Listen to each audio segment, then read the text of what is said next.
Hello everyone, welcome back to Sparc Archery. I'm Coach Shaz. I'm back with you today with another great topic. But I would like to remind everyone, this is a dual language channel. So siapa yang nak dengar dalam bahasa Melayu, boleh pergi ke video yang ni pula. Alright, okay, so let's get started. So topic I'm going to cover today is 5 mistakes that I usually see new archers or even a little bit more experienced archers make. So, as a disclaimer, this is my own personal view, not anyone else's. So, if you agree or disagree, I don't mind, but leave your thoughts in the comments. Right? I would love to discuss with you guys some more. Alright? So, let's start with the first one. So, the number one mistake that I see a lot of archers make, especially new archers, is what we call overbowed. So, what does overbowed mean? So, overbowed means it's simply pulling a bow that is too heavy for you. Not in terms of the weight of the bow, but in terms of the poundage, the pull of the bow. So I see a lot of people using a little bit too much poundage that they can handle, that instead of shooting properly with good form, with good process, what they do is they are fighting the bow. They are fighting to stay in anchor, they are fighting to hold, they are fighting to aim. So the bow is our friend.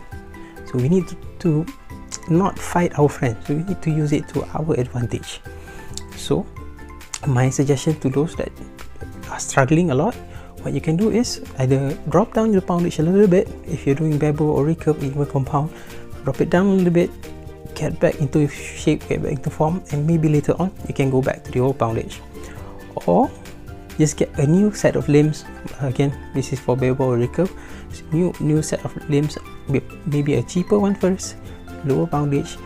Get back into that prime physical form, get strong, and you can use your current limbs again. And for traditional bows, there's nothing much that you can do. I mean, it's usually one-piece bows. So get a training bow, something that you can use a lot, you can shoot a lot, not so expensive, a bit cheaper one.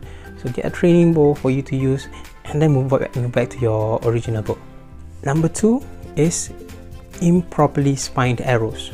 So this I see a lot, not just in bevel, in recurve, also in traditional. I rarely see in compound, because usually compound they shoot close to 60 pounds, most of them. So the guides out there, there's a lot of available guides for spine for those kind of poundage, so it's easier for them.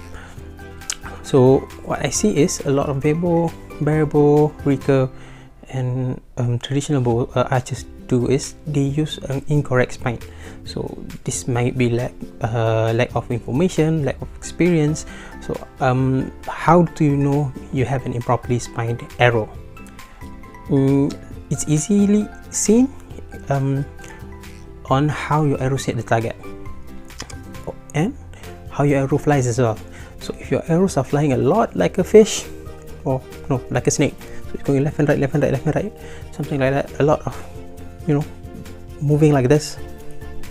So this means you're either having a little bit too weak of a spine, and if it's flying off to one side and then takes a bit of time before returning back to center, so arrow goes like this. So if you're right-handed, so it's gonna go, so something like that. That might mean that your arrow is a little bit too stiff or over spine or under spine. Let's just say stiff.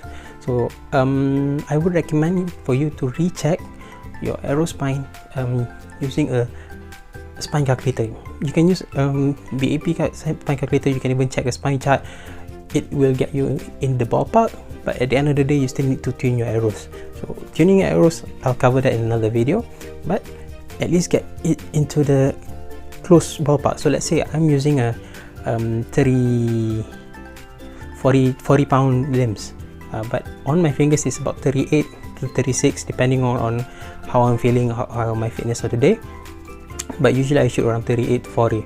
So what spine I use right now I'm using 800 spine, but it's cut to about 27, I think 27 and a half inch, because the arrows are cut, so it acts like a bit stiff for arrow. So it's suitable for me. Although I'm using 40 pounds, I don't have to go so low to say 500 spine or 600 spine. 800 spine works well for me. It flies straight, doesn't fishtail or dolphin around. So that's what I find that's good for me. Number three is a little bit difficult for you to do if you don't have a lot of experience or access to a coach. Is number three, what I see a lot is improperly tuned bow, or even a never tuned bow. Sorry, a never tuned bow. So this one is a little bit difficult, but I'll go through it very quickly. So there's a few things that you need to know when you're tuning your bow. So there is, the first one would be brace height, then the steerer, and then there's limb alignment, and then there's center shot, and after center shot would be your knocking point height. So these two correlates together very closely, because you need to put your knocking point to set your center shot. And another thing is, this one is a bit more difficult, is your contact point. So your contact point between your arrow rest or shelf with your either plunger or the side of the bow. So this one you need a little bit more expertise. You can go online and look it up. There are things available online, or you can ask me. Head down to my Facebook page or Instagram page. You can ask me there, or you can leave your comments down in the comment section. And then the next thing is focusing too much on aiming. So focusing too much on aiming is something that is very, very common. So it is our natural instinct. When you want to aim at something, you try the very best for you to hold on the target, which is, it sounds counterintuitive, but you actually need to be a bit more relaxed. Too much focus on aiming will make you lose your form.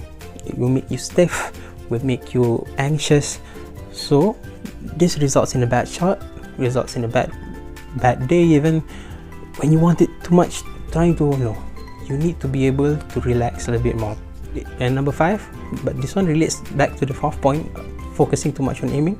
But the next point will be focusing too much on your results.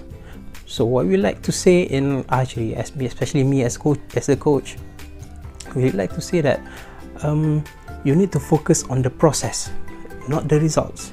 You need to focus on the process and not the results. Okay, when you focus more on the process, you will find that it's easier for you to get better results. Instead of focusing on results, say you're shooting indoor tournament, you're shooting 25, 24, 23. So looking at those numbers can either build you up or drag you down. But even shooting a good score, let's say you keep shooting 29, 29, 29, 28, 30, 30. This can also affect your mental well-being. So when you focus too much on the results, so let's say you're shooting at 30, at 30, at 30, and then you're going back the next end, you shoot on a 25 or 22 even. So this will drag you down so much in terms of your mental strength. But you need to focus more on the process. So when you go back to your process, you can find out, okay, let's say you're shooting very well today, but then you drop one end. So you focus back on your process, see what's wrong, or maybe you miss a step on your process, and you can recover on the next end or the next arrow and focus back arrow by arrow, not the whole end as a whole, or the whole round, or the whole tournament as a whole. You focus on every arrow and not the result, where the arrow lands. I mean, where the arrow lands is good for you to analyze, what you make mistakes and things like that, but you don't want to linger so much on the results. Even if you get a good result, that's done. You already shot the arrow. If you get a bad result, that's also done. It's a bad arrow. But you focus on the next shot. So that will bring you through any tournament. It's a little bit general, and as I'm saying it, it sounds simple, but it's not that easy to do.